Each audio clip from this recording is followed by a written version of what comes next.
Hallo, heute machen wir ganz einfach Zwetschgenmarmelade im Backofen. Dazu habe ich jetzt die Zwetschgen erstmal entkernt, halbiert und geviertelt, so wie es gerade gepasst hat.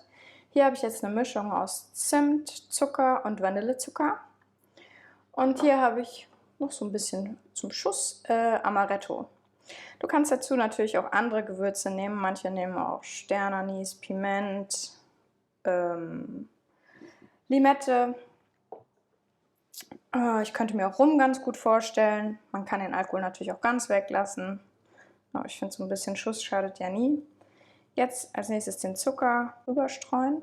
Den Backofen habe ich schon auf Umluft 140 Grad gestellt. Und da kommen die Zwetschgen jetzt auch erstmal einfach so in die mittlere Schiene rein. Und nach einer Stunde gucken wir mal, was sich so getan hat. Dann bis gleich. So, die erste Stunde ist jetzt dass unsere Zwetschgen im Ofen sind. Die sind auch schon schön weich. Ich finde, da ist gar nicht mehr so viel Flüssigkeit da.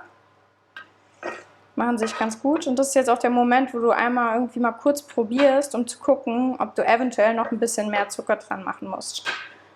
Dann ist ja an sich schon viel, viel weniger Zucker, wie wenn du Zwetschgenmarmelade mit Gelierzucker machst. Ich teste hier mal, ob noch was dran muss. Schön vorsichtig, ist mega heiß. Ja, das ist eigentlich super so.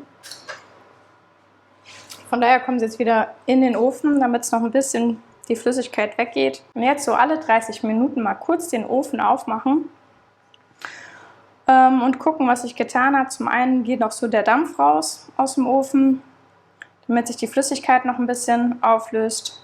Und zum anderen glaube ich, das braucht hier nicht mehr so lang. Alles klar, bis gleich. So, dann schauen wir nochmal nach unseren Zwetschgen. Die nächste halbe Stunde ist vergangen. Jetzt ist wirklich kaum noch Flüssigkeit, von daher finde ich, sind die jetzt echt okay. Man kann auch nochmal den Geliertest machen, indem man es auf den Teller drauf macht, kurz kalt stellt und guckt, ob es noch zerfließt, aber das hier auf gar keinen Fall mehr. Von daher, ich mag es gerne noch ein bisschen püriert.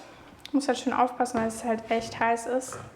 Deswegen mache ich es direkt in so einen Abfüllbehälter oder Messbecher. Dann habe ich hier den Pürierstab, damit püriere ich das jetzt nochmal ein bisschen. Die Gläser habe ich eben auch wieder mit kochend heißem Wasser sterilisiert, von daher sind die jetzt auch noch heiß. Und dort füllst du jetzt einfach, deswegen halt auch direkt in den Messbecher, weil es am einfachsten ist. Von hier aus kannst du es direkt ins Glas füllen, gut voll machen, dass sich auch ein Vakuum bilden kann. So, das ist jetzt ein Wegglas mit einem Gummi. Und einmal zumachen. Und fertig ist die hausgemachte Zwetschgenmarmelade aus dem Backofen.